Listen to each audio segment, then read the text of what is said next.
जय. तुमचं आमचं नातं काय? जय जिजाऊ जय शिवराय. छत्रपती शिवाजी महाराज की जय.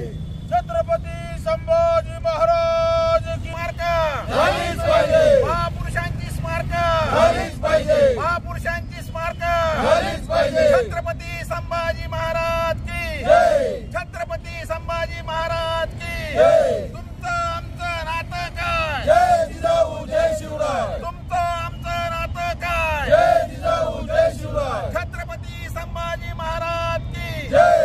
छत्रपती संभाजी महाराज की जय. महापुरुषांची स्मारका झालीच पाहिजे. महापुरुषांची स्मारका झालीच पाहिजे. छत्रपती संभाजी महाराज की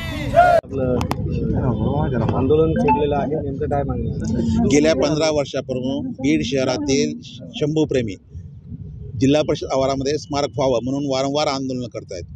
2022 जेव्हा नवीन प्रशासकीय इमारतीचं लोकार्पण होतं तेव्हा सर्व शंभूप्रेमींनी आंदोलन केलं होतं. त्यांचं म्हणणं असं होतं की अगोदर स्मारक तयार करा, नंतर लोकार्पण करा.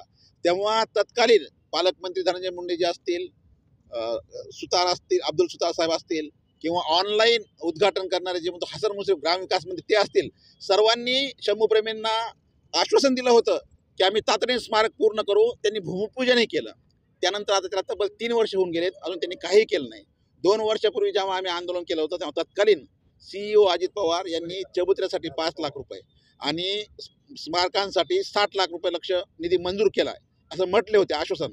त्याला आता 2 वर्ष उलटून गेलेली आहेत, अजून काहीच काम सुरू नाही. हे सगळे स्मारक कुठं बांधणार होते आणि याच्यासाठी किती बजेट लागणार होतं आणि का हे टाळलं जातं? काय नवीन प्रशासकीय इमारत जी आहे जिल्हा परिषद आवाज, त्याच्यामध्ये छत्रपती संभाजी महाराज यांचा पूर्णाकृती पुतळा, त्याचबरोबर राजश्री छत्रपती शाहू महाराज यांचा, डॉक्टर बाबासाहेब आंबेडकर आणि महात्मा ज्योतिराव फुले यांचा अर्धकृती पुतळा, आणि त्यानंतर काही दिवसांनी लोकांनी मागणी केली, लोकनेत्यांचे दिवंगत लोकनेते गोपीरावजी मुंडे साहेब असतील, स्वर्गीय केशर काकू क्षीरसागर असतील, किंवा प्रकाशराव सोळुंके, सुंदरराव सोळुंके असतील, यांचे पुतळे करण्यात यावे. मात्र या संपूर्ण लढ्यामध्ये घोषणा करणारे सत्ताधारी तेच आहे सध्या, म्हणजे ज्यांनी मागणी केली होती तेच. तत्कालीन उपाध्यक्ष जे बजरंग बाप्पा होते ते आज खासदार आहेत.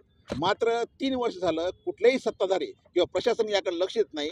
जेव्हा वेळ येते तेव्हा हे महापुरुषांची जयंती साजरी करतात, त्यांची नावं घेतात, मात्र त्यांना महापुरुषांच्या स्मारकाबद्दल मला वाटतं एक अनास्था आहे. बीड शहरातील शंभूप्रेमीबद्दल याबद्दल तीव्र संतापाची भावना आहे. त्यामुळे आज आम्ही छत्रपती संभाजी महाराज जयंती दिनी प्रशासनात लक्ष वेधण्यासाठी आम्ही इथं धरणे आंदोलन करतो. आमची अशी मागणी की शंभूप्रेमींच्या सहनशीलतेचा अंत न पाहता तातडीने काम पूर्ण करण्यात यावे.